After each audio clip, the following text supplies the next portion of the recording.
პოლიტიკოსების შეფასებით ქართული ოცნების დუმილი BBC-ს საგამოძიებო ფილმის წინააღმდეგ საჩივარზე და გაჩენილ კითხვებზე ნიშნავს აღიარებას ქიმიური ნივთიერების გამოყენებასთან დაკავშირებით.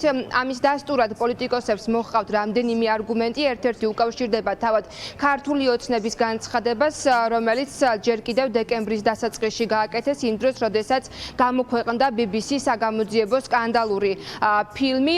მაშინ ქართულმა ოცნებამ თქვა, რომ BBC-ს უშჩივლებდნენ, საჩივარს შეიტანდნენ საერთაშორისო სასამართლოში, თუმცა გავიდა დრო და ამ დროის განმავლობაში ქართული ოცნება ამ საკითხთან დაკავშირებით დუმს არაფერს ამბობენ და პოლიტიკოსებისთვის ეს არის დასტური იმის შესახებ, რომ ახლა მართველი პარტია ცდილობს ეს საქმე ჩაფარცხოს, ნაკლები ისაუბროს, რადგან ისინი მიხვდნენ, რომ როგორც ოპოზიცია აფასებს, ქართული ოცნება წააგებს საერთაშორისო სასამართლოში თუ კი ეს საქმე წავა, რადგან ამ შემთხვევაში დეტალური მოკვლევა დაიწყება და ეს ახლა ქართულ ოცნებას არ აწყობს. გარდა იმისა, რომ ქართული ოცნება ახლა არ საუბრობს ამ საჩივრის შესახებ, ასევე პასუხგაუცემელია კვლავ გაჩენილი კითხვები, მათ შორის იმის შესახებ, თუ რა ნივთიერებას იყენებდნენ ხალხის წინააღმდეგ 28 ნოემბრის შემდგომ, რადგან სახელმწიფო უსაფრთხოების იმ ცნობილ ბრიფინგზე მხოლოდ უსაფრთხოების სამსახურის წარმომადგენელმა დაასახელა დეკემბრის 2 დღე. არსებობს ასევე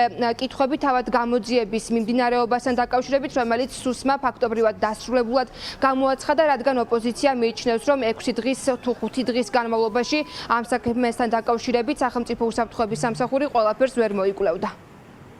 ეს არ არის მარტივი, რომ დაიწყოს სამართლებრივი დავა იმ მაუწყებლის მიერ მომზადებულ მასალაზე და ანალიზზე, რომელსაც აქვს ძალიან კონკრეტული მტკიცებულებები.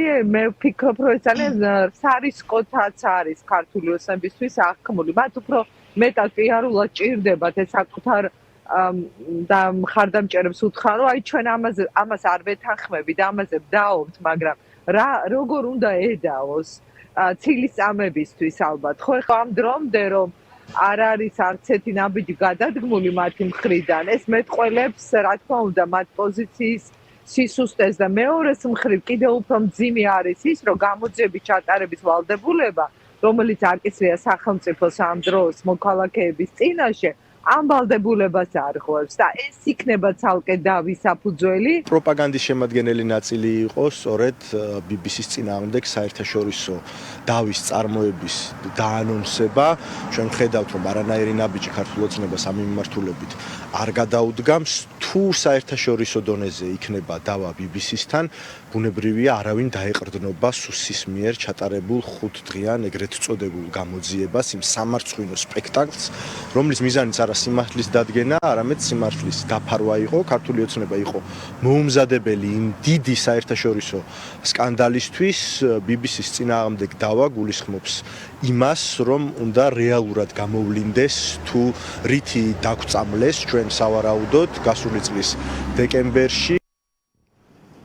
თავად ქართული ოცნების წევრებმა, ლიდერებმა თქვეს ჯერ კიდევ თვის დასაწყისში, რომ BBC-ს მოუწევდა საერთაშორისო სასამართლოში პასუხისგება, რადგან ისინი ამზადებდნენ კონკრეტულ საჩივარს, თუმცა რა ეტაპზეა ეს საჩივარი, ხომ არ გადაიფიქრა ქართულმა ოცნებამ, რომ საერთოდ უჩივლოს BBC-ს ამ საგამოძიებო ფილმის გამო. ამ კითხვებზე კვლავ პასუხები არ არსებობს. გამომდინარე იქიდან, რომ პოლიტიკოსები არ ენდობიან ოცნების მიერ ჩატარებულ გამოძიებას, ისინი საქართველოში საერთაშორისო გამოძიების დაშვებას ითხოვენ.